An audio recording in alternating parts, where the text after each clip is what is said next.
Hi everyone, today I am giving you information on the topic history taking.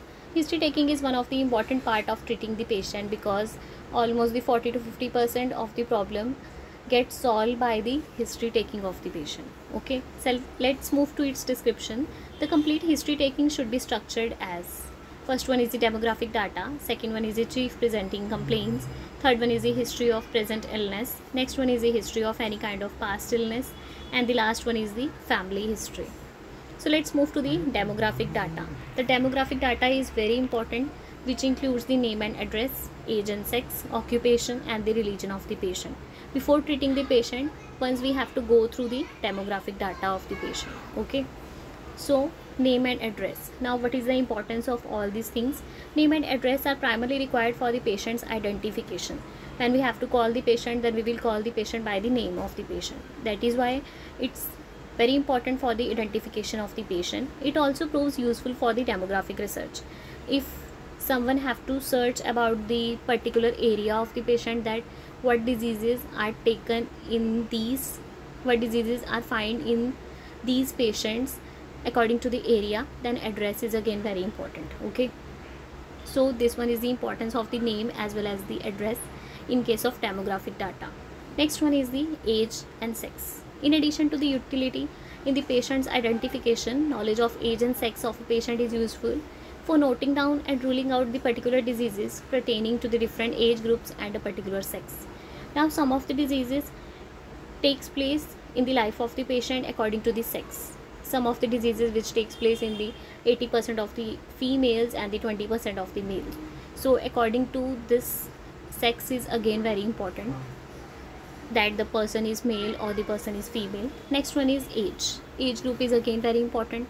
So by identifying the age, by knowing the proper age of the patient, we will proper treat the patient, what we have to give to the patient, and what are the chances of the improvement in the life of the patient, and are these are not the chances of any kind of improvement.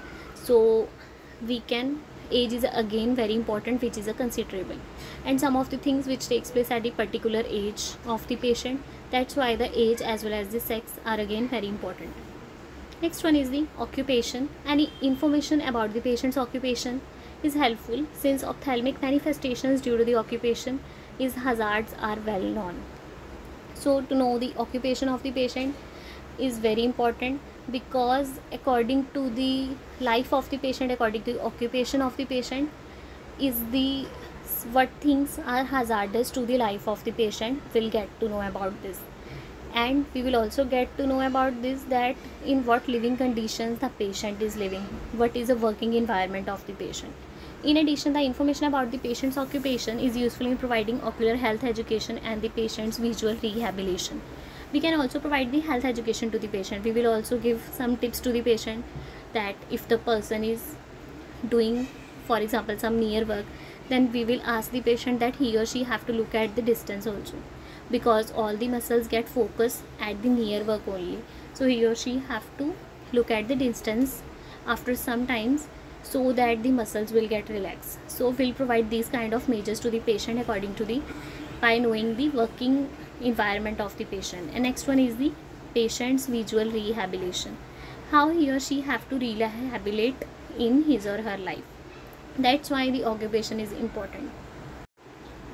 Next is the ocular injuries and trauma due to the foreign bodies have a typical pattern in factory workers, lathe workers, farmers, and the sports person. So in case of the factory workers, those persons who are working in a kind of factory, foreign body means some iron particles get enters inside the eye. So these are the ocular injuries. Okay, so these are found in the life of the patient of a factory workers, lathe workers. Lathe is again a kind of machine in which the spare parts get cut, or sometimes the glass get cut. Next one is the farmers. Pesticides get enter in the eye, some dust particles get enter in the eye, and the sports person. Okay, so these are the ocular injuries as well as the trauma. Trauma is basically injuries. Okay, so this is the factory worker, the person is doing a welding here. Okay, so these kind of protective measures are taken by the welding workers, so that their eyes get properly protected and the welding light do not cause any harm to the eye of a patient. This is the protective measure or the eye protective measure which should be taken by each and every filter. Next one is computer vision syndrome. Computer vision syndrome, it is found in those persons who spend a lot of time, 7 to 8 hours continuously in front of the PC or the computer. CVS, its short form is CVS, which is the computer vision syndrome. It is emerging as a significant ocular health problem in the computer professional. So this is seen in case of the computer professionals, those persons who spend a lot of time in front of the television, computers, screen using, mobiles. All these include the computer vision syndrome. So the symptoms of this are, first one is the eye fatigue. They will find that the eyes get tired after doing a lot of work. Next one is the dry eyes. So in case of dry eyes, it causes the itching, irritation, burning sensation to the eyes, and you feel uncomfortable.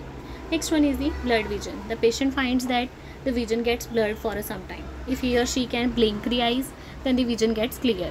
Next one is the frequent headache. Headache takes place after some time, and sometimes the headache takes place in the evening after doing every work. Then patient will finds that headache takes place. Next one is the double vision. Sometimes the patient finds that the vision gets double. Next one is the light sensitivity. When you look at the light, then you will feel that uncomfortable. Next one is the watery eyes. Water comes from the eyes. Next and the last one is neck and shoulder pain, because you have to sit for the long hours in a particular position. Neck and the shoulder pain takes place. Next one is heat and light. Now what is the effect on the eyes of heat? Heat cataract is known in the glass factory workers. Those workers which work in a glass factory, heat cataract takes place. The cataract get developed inside the eye due to the presence of heat there. Next one is photophthalmitis, is well known in the welders not taking adequate protective measures. Those welders who do not take a protective measures in their life, they will find the photophthalmitis. Okay, inflammation of the eyes due to the light, that is the photophthalmitis. Next one is the religion. Now what is the role of religion? Recording the religion of a patient may be helpful in ascertaining the diseases which are more common in a particular community. It also helps in knowing the aptitude and the practices prevalent in the different communities for the various common eye problems. Okay, so some diseases takes place in the life of a patient according to the religion. As you have heard that different diseases takes place in a particular area in the higher number and lesser in the another number. So in the same way, some diseases takes place in a particular religion. So the religion is again very important in knowing the different eye problems in a particular community. This was all about the demographic data. Thanks for your patience listening.